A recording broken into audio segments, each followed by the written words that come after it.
Hello, good morning.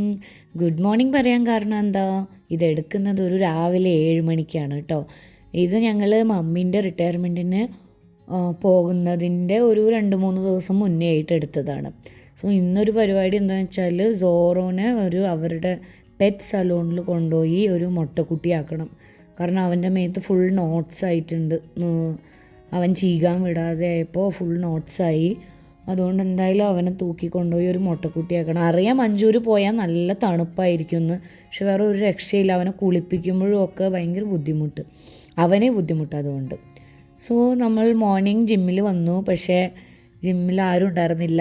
ഞാനും സുഖിയും വന്നു. പക്ഷേ സുഖീന് ഒരു 5 മിനിറ്റ് കഴിഞ്ഞപ്പോൾ നല്ല ഉറക്കം വന്നു. അവൻ നൈറ്റ് ഷിഫ്റ്റ് ആണല്ലോ.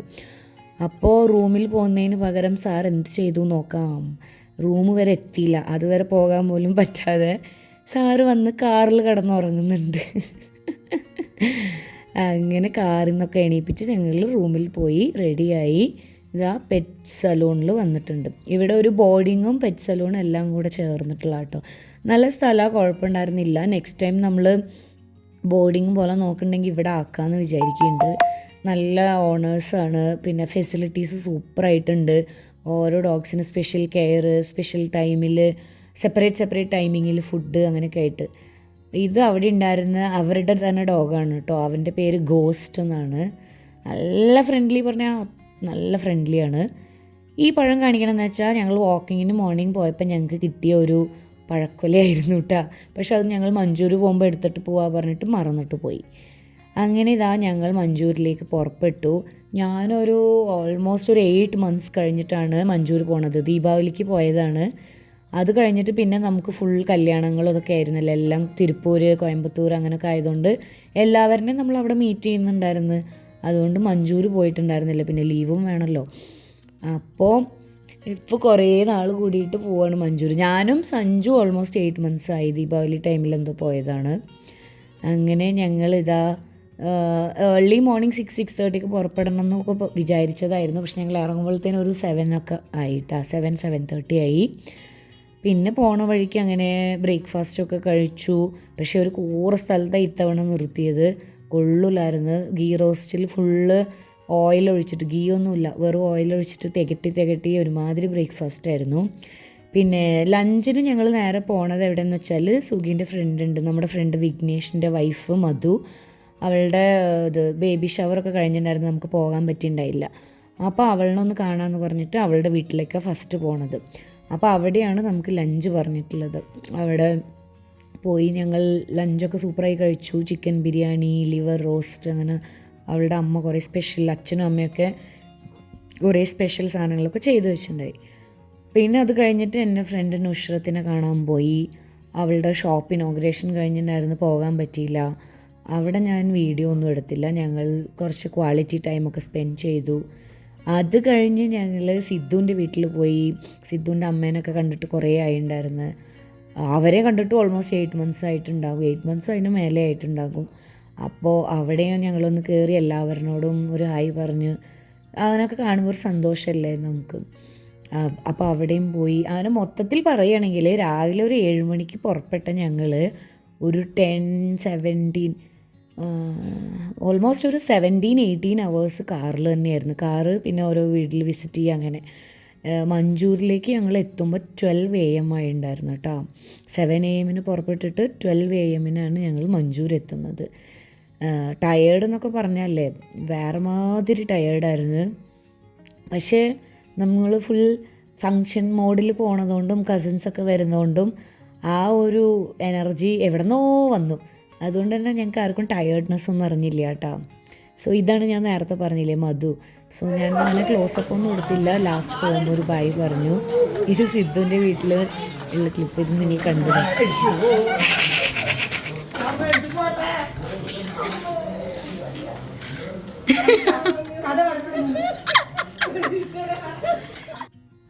അതെന്താണെന്ന് വെച്ചാൽ അവർക്കൊക്കെ അമ്പിക്കൊക്കെ ഭയങ്കര പേടിയാണ് കേട്ടോ ഡോഗ്സിനെ. പക്ഷേ റൂഫി ഒന്നും ചെയ്യില്ലല്ലോ. അപ്പോൾ അത് ഞങ്ങൾ പറയുന്നുണ്ട്, റൂഫി കടിക്കില്ല സോറോൻ്റെ പോലെ പറഞ്ഞിട്ട്. പക്ഷെ എന്നാലും അവർക്ക് പേടി ഉണ്ടാവുമല്ലോ. അപ്പോൾ നമ്മളത് വെച്ച് വെറുതെ കുറച്ച് ഫൺ ചെയ്ത്. പിന്നെ ഇതാ റൂഫിനെയാണ് ഇവർ ഈ കുട്ടികളൊക്കെ കൊഞ്ചിക്കുന്നത് കേട്ടോ. അവർക്ക് സോറോനെ കാണുമ്പോൾ കൊഞ്ചിക്കണമെന്ന് നല്ല ആഗ്രഹമുണ്ട്. പക്ഷേ സോറോന് പേടിയാണ്, അവൻ കടിക്കുമല്ലോ. അപ്പോൾ ഇപ്പോൾ റൂഫിനെ കണ്ടപ്പോൾ അവർക്കും ഭയങ്കര എക്സൈറ്റ്മെൻ്റ് ആയിട്ട് രണ്ടുപേരും ആദ്യം മിത്തും ഒക്കെ തൊട്ട് കളിക്കുകയും തൊടുകയും ഒക്കെ ചെയ്തിട്ടുണ്ടായിരുന്നു കേട്ടോ. അങ്ങനെ ഇവിടെയും കുറച്ച് സമയമൊക്കെ ഇരുന്ന് എല്ലാവരുമായിട്ട് സംസാരിച്ചിട്ടാണ് പിന്നെ നമ്മൾ പറഞ്ഞ പോലെ പുറപ്പെട്ട് പോണതിന് മുന്നേ നമ്മൾ എന്തായാലും വീടെത്താൻ ലേറ്റ് ആകുമെന്ന് പറഞ്ഞു. അപ്പോൾ ഡിന്നർ ഞങ്ങൾ കഴിച്ചിട്ടേ വരാമെന്ന് പറഞ്ഞിട്ടുണ്ടായിരുന്നു വീട്ടിൽ. അപ്പോൾ ഇനി ഞങ്ങൾക്ക് ഡിന്നർ കഴിക്കാൻ പോകണം. ഡിന്നർ നമ്മൾ ആർക്കും അത്ര വിശക്കണില്ല, കാരണം ഉച്ചക്ക് മധുവിൻ്റെ അവിടെ നല്ല ഹെവി ഫുഡിങ് ആയിരുന്നു, നല്ല കുറേ ചിക്കൻ ബിരിയാണിയൊക്കെ എല്ലാവരും കഴിച്ചിട്ടുണ്ടായിരുന്നു. അതുകൊണ്ട് തന്നെ നമുക്ക് ഡിന്നറിന് ഇത് മതി പറഞ്ഞു, എന്താണ് അൽഫാം പോലെ, ഗ്രിൽ പോലെ.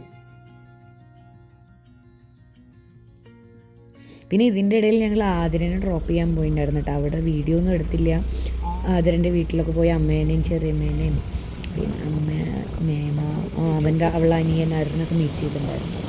ഇത് നമ്മൾ മഞ്ചൂരിലേക്ക് പോണ വഴി സേലാസിൻ്റെ അവിടെയാണ് കേട്ടോ. അവിടെ നിറയെ കാട്ടുപോത്ത്, അതായത് നിറയെ ബൈസൺസ് ഉണ്ടായിരുന്നു. അതൊക്കെ കഴിഞ്ഞ് ഞങ്ങൾ ഫുൾ ഡെഡായിരുന്നു. ഇത് അടുത്ത ദിവസം ബ്രേക്ക്ഫാസ്റ്റൊക്കെ കഴിഞ്ഞു. മമ്മി ഇഡ്ഡലിയും ചട്നിയൊക്കെ ഉണ്ടാക്കിയിട്ടുണ്ടായിരുന്നു. ഇത് ഞങ്ങൾ ലഞ്ചിനുള്ള പ്രിപ്പറേഷനാണ് കേട്ടോ. ലഞ്ചിന് എന്താണെന്ന് വെച്ചാൽ ചോറ്, പിന്നെ മമ്മീൻ്റെ സ്പെഷ്യൽ ചിക്കൻ കറി, പിന്നെ ഞാൻ ബീഫ് റോസ്റ്റ് ഉണ്ടാക്കി, ഡാഡീൻ്റെ സ്പെഷ്യൽ ഫിഷ് ഫ്രൈ. ഇതൊക്കെ ഓരോരുത്തരുടെ മാസ്റ്റർ പീസാണ് കേട്ടോ. ഡാഡീൻ്റെ ഫിഷ് ഫ്രൈ മസാല വേറെ ലെവലാണ്, നല്ല ടേസ്റ്റാണ്. മമ്മീൻ്റെ ചിക്കൻ കറിയും അത് ഭയങ്കര ടേസ്റ്റാണ്. എനിക്ക് ഭയങ്കര കോൺഫിഡൻ്റായി ഉണ്ടാക്കാൻ പറ്റുന്നതായിരുന്നു ബീഫ് റോസ്റ്റ്. അത് വിമല പറഞ്ഞത് അവന് ഡ്രൈ ആയിട്ട് ബീഫ് മതി പറഞ്ഞപ്പോൾ നമ്മൾക്ക് എല്ലാവർക്കും എന്നാൽ ശരി അത് ചെയ്യാൻ പറഞ്ഞിട്ട് നല്ല തേങ്ങ കൊത്തൊക്കെ വറുത്തിട്ട് എന്നിട്ട് നല്ല വരട്ടി എടുത്ത്. കാരണം ഉച്ചത്തേക്ക് നമ്മൾ കുറച്ച് പേരേ ഉള്ളൂ, പക്ഷേ ഡിന്നറിന് കുറേ പേരുണ്ട്. പിന്നെ അത് കഴിഞ്ഞ് ഞങ്ങൾ ഒരു ആഫ്റ്റർനൂൺ ആയപ്പോൾ ഒരു 2:30, 3 ആയപ്പോൾ അമ്മായി, ചെറിയമ്മ, ഹർഷി, നിരഞ്ജ്, സജു, സഞ്ജു, വിമൽ, ഞാൻ, സുഖി, ഞങ്ങളെല്ലാവരും കൂടെ കിന്നക്കരയിൽ പോയി. കാരണം അമ്മായി ഇവിടെ തന്നെ ജനിച്ചു വളർന്ന ആളാണ് കേട്ടോ, ഗാന്ധി അമ്മായി, ഈ ബ്ലാക്ക് സാരി ഉടുത്തത്. പക്ഷേ അമ്മായി ഇതുവരെ കിന്നക്കരയിൽ പോയിട്ടില്ല പറഞ്ഞിട്ട് അമ്മായി, അപ്പോൾ നമ്മളെന്തായാലും കൊണ്ടുപോകാൻ പറഞ്ഞിട്ട് അങ്ങനെ അമ്മായി. ചെറിയമ്മ ഇവിടെ കല്യാണം കഴിഞ്ഞ് വന്നിട്ട് 10-20 കൊല്ലത്തിൻ്റെ മേലെ ഉണ്ടാകുമായിരിക്കും. പക്ഷെ ചെറിയമ്മ ഇതുവരെ കിന്നക്കരയെ കണ്ടിട്ടില്ല പറഞ്ഞ്. അപ്പോൾ ശരി, ഞങ്ങളുടെ ഫേവറേറ്റ് വ്യൂ പോയിൻ്റൊക്കെ കാണിച്ചു തരാൻ പറഞ്ഞിട്ട് നമ്മൾ കൂട്ടിയിട്ട് പോവാണ്. 2 വണ്ടിയാണ് കേട്ടോ ആളുള്ളത്. ഒരു വണ്ടിയിൽ ഫുൾ ചെക്കന്മാരുണ്ട്, ഒരു വണ്ടിയിൽ ഇതാ സുഖി ഞങ്ങൾ ഗേൾസിനെ എല്ലാവരും കൂട്ടിയിട്ടുണ്ട്. ഇവരൊക്കെ ചെറുതിൽ നിറയെ തേൻ കുടിച്ചിട്ടുണ്ടായിരുന്ന ഒരു പൂവാണ് പറഞ്ഞിട്ട് സുഖി ഇടയിൽ നിർത്തിയിട്ട് കാണിച്ചു ടേസ്റ്റ് ചെയ്യാൻ വേണ്ടിയിട്ട്. ഞാനും ഹർഷൊക്കെ പ്ലെയിൻസിലെ ആൾക്കാരാണല്ലോ, ഞങ്ങളൊക്കെ ടേസ്റ്റ് ചെയ്യാം.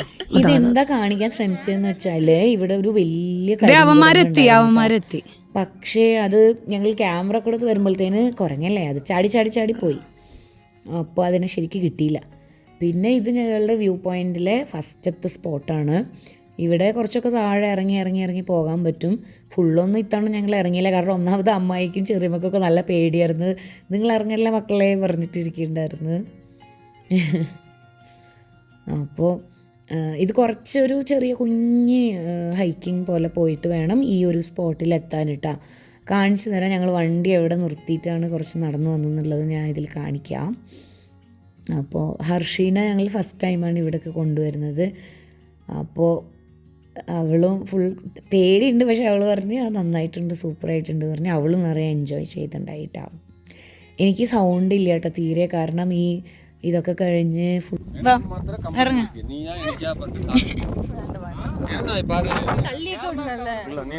ആരും തള്ളിയൊന്നും വിടൂല ഇവിടെ, അങ്ങനത്തെ കളിയൊന്നുമില്ല.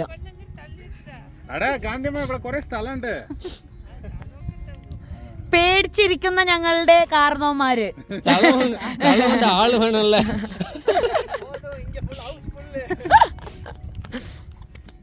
ഇതാണ് കേട്ടോ ഞങ്ങളുടെ മോസ്റ്റ് ഫേവറേറ്റ് സ്പോട്ട് ഇൻ കിന്നക്കര. ഭയങ്കര രസം അവിടെ ഇരിക്കാൻ. നല്ല ഇവിടെ ഇങ്ങനെ വന്നിരുന്ന് മിണ്ടാണ്ട് പാട്ടൊക്കെ വെച്ച് ഒറ്റയ്ക്ക് ഇരുന്നാലും നല്ല മെഡിറ്റേഷനാണ്.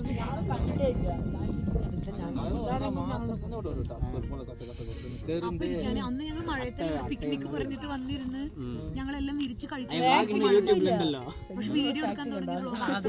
വെറുതെ ഫുഡ് വരെ ഉണ്ടാക്കി മഴയത്ത് വലിയ ഫുഡും ചോറും നനയാതിരുന്നിട്ട് ഞങ്ങൾ മഴയത്ത് വേറെ ലെവലിലുണ്ടായിരുന്നല്ലേ എടി നമ്മൾ എൻജോയ് ചെയ്ത് എടുത്തിട്ട് വന്ന്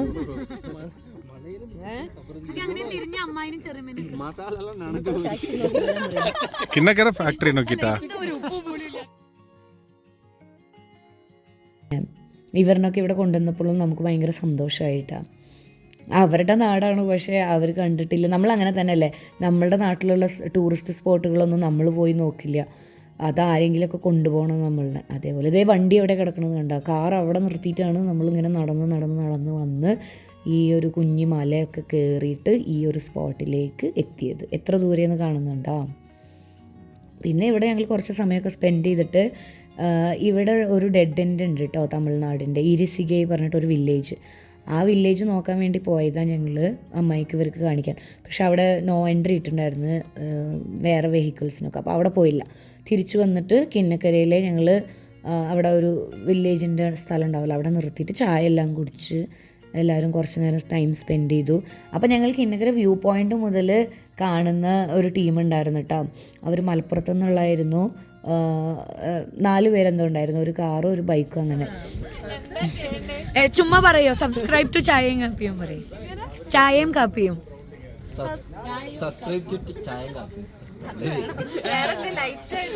എന്നാ ലൈക്ക് ഷെയർ അങ്ങനെ പറഞ്ഞു.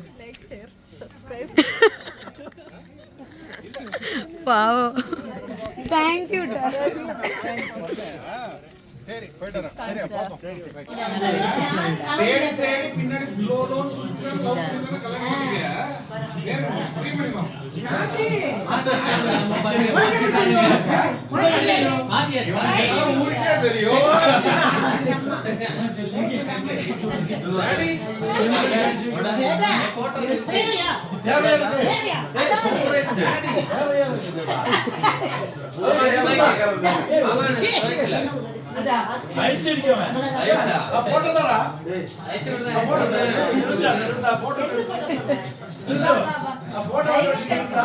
எல்லாரும் குமாரி பிடிச்சு தூக்குங்க.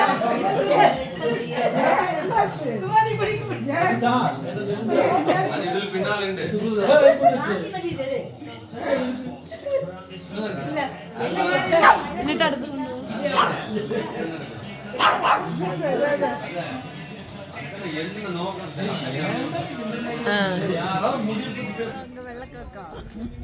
ഇങ്ങനെ ഞാൻ നടക്കുമ്പോ അങ്ങനെ എടുത്തു. അപ്പൊ ഈ വ്യൂ ഒക്കെ കിട്ടുമല്ലോ. അത്ര അങ്ങനെ പിടിച്ചാ മതി. ಇನ್ನೊಂದು ಕಣ್ಣಾಡಿ ಮಾತು ನಿಂತ ಕಣ್ಣಾಡಿ ಹೊಡಿ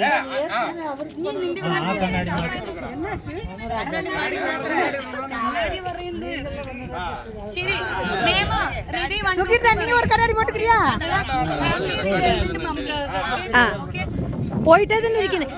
ആംഗ്ലല്ലുണ്ട്. Okay, ready, 1 2 3. அப்படியே அந்த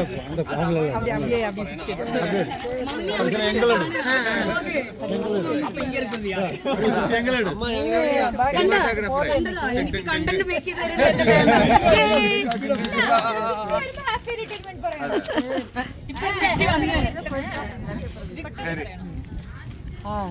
ரொம்ப வளர்ந்து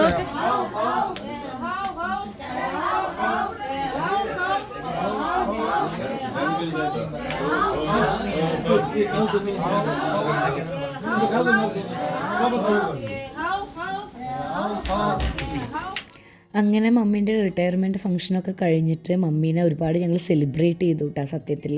കാരണം മമ്മീൻ്റെ എക്സ്പീരിയൻസ് എന്നൊക്കെ പറഞ്ഞു കഴിഞ്ഞാലേ ശരിക്കും ഒരു ബുക്ക് എഴുതാനുള്ളതേ ഉണ്ടാകും. അത്ര അധികം എക്സ്പീരിയൻസ് ഉണ്ട് മമ്മിക്ക്. മമ്മി കടന്നു വന്ന വഴികളും ഒക്കെ ഭയങ്കര ടഫായിട്ടുള്ള വഴികളായിരുന്നു കേട്ടോ. ഇപ്പോഴല്ലേ ഈ ഫെസിലിറ്റീസൊക്കെ വന്നത്. മമ്മി 40 വർഷം 40 ഇയേഴ്സ് എക്സ്പീരിയൻസ് എന്ന് പറയുമ്പോൾ അറിയാമല്ലോ. അപ്പോൾ അത്ര വർഷം മുന്നേ എത്ര ഫെസിലിറ്റീസ് ഉണ്ടാവും. അതൊരു ഹിൽ സ്റ്റേഷൻ പോലെയുള്ള സ്ഥലത്ത് നിന്ന് നിങ്ങളൊന്ന് ആലോചിച്ച് നോക്ക്. വണ്ടികളുണ്ടാവില്ല, കറണ്ട് ഉണ്ടാവില്ല, ആംബുലൻസ്, എല്ലാത്തിനും ബുദ്ധിമുട്ടുള്ള സമയത്ത് മെഡിക്കൽ ഫീൽഡിൽ വന്ന ഒരാളാണ് മമ്മി. അപ്പോൾ മമ്മീനെ കുറിച്ച് ആൾക്കാരൊക്കെ പറയണതൊക്കെ കേൾക്കുമ്പോൾ നമുക്കൊക്കെ കണ്ണ് നിറഞ്ഞു പോകട്ടോ. അത്രയും മമ്മി ഡെഡിക്കേറ്റഡായിട്ട് ഒത്തിരി കാര്യങ്ങൾ സാക്രിഫൈസ് ചെയ്തിട്ട് കുറേ സുഖങ്ങളും സന്തോഷങ്ങളൊക്കെ മാറ്റി വെച്ചിട്ട് മമ്മീൻ്റെ ലൈഫിൻ്റെ ഒരു മെജോറിറ്റി മമ്മി ഇതിനു വേണ്ടി, ഈ ഒരു ജോലിക്ക് വേണ്ടി ഡെഡിക്കേറ്റ് ചെയ്തൊരു വ്യക്തിയാണ്. സോ മമ്മീനെ നമ്മൾ ഒരുപാട് സെലിബ്രേറ്റ് ചെയ്തു ഈ 2 ദിവസം, എസ്പെഷ്യലി ആ particular day 30th of June.